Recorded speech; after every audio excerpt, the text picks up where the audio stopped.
มาเฮ็ดเวียกอยู่ทางเชียงขวางเพิ่นบอกว่าช่วงนี้สวนมะเกี้ยงเปิดให้เข้าไปตัดเองเฮาก็เลยลองมาเบิ่งสวนมะเกี้ยงอยู่บ้านหอศิลป์ธรรมพุเฮาเข้ามาสวนกว้างๆเจ้าของสวนเพิ่นก็เว้าม่วนๆแนะนำดีๆเพิ่นบอกเราได้ว่าซีมเอาเลยเด้อซีมเอาแล้วมักต้นใดแล้วก็ตัดเอาเลยเพิ่นว่าบ่ให้บิดเด้อเพิ่นว่าให้ตัดเอาเฮาก็ซีมทุกต้นซีมไปซีมมาซีมจนรู้สึกอิ่มเลยบ่แม่นมีแต่ข้าพเจ้าซีมคนเดียวใดผู้ไปนำกันซีมบ่ทุกคนเลยพุ่นละหน่วยมะเกี้ยงก็หน่วยใหญ่ๆแต่ว่าหน่วยที่มันบ่ใหญ่เป็นหน่วยรุ่นกลางๆหน่วยน้อยเนาะก็หวานคือกันเลาะซีมไปต้นนี้รู้สึกจืดๆแน่บ่เอาเพิ่นเจ้าของสวนเพิ่นก็บอกว่าอันบางต้นที่ว่าเป็นต้นที่มีพยาธิเนาะเด้อันนี้ก็แม่นเจ้าของสวนต้นที่มีพยาธิหั่นน่ะก็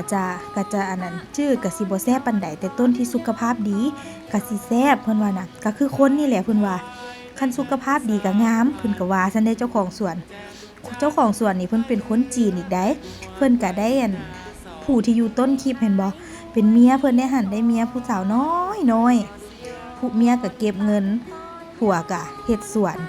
จังแม่นเข้ากันอำลำแล้วก็ต้นมะเกี้ยงเพิ่นก็ดกอีกแล้วหั่นเบิ่งแหมเป็นพวงบักใหญ่แต่ที่ถ่ายมานี่ก็ถ่ายมาจำนวนนึงอันนี้ผู้ที่ว่าไปเก็บเอาผู้ได้ผู้ละ3โล4โลเมื่อไปตัดเอาเองพูนผู้นี้ก็ว่าฟ้าวขึ้นไปเอาแท้ว่าอันนั้นบ่ย่านตกอันนี้ก็เป็นหน่วยตัดให้พวกเขาก็ตัดเองอยู่แต่ส่วนหลายมันอ้ายเพิ่นตัดให้อ้ายเพิ่นก็ได้เมื่อหลายได้บ่แม่น5โลพุ่นบ่ทางนี้หันได้มา3โลครึ่ง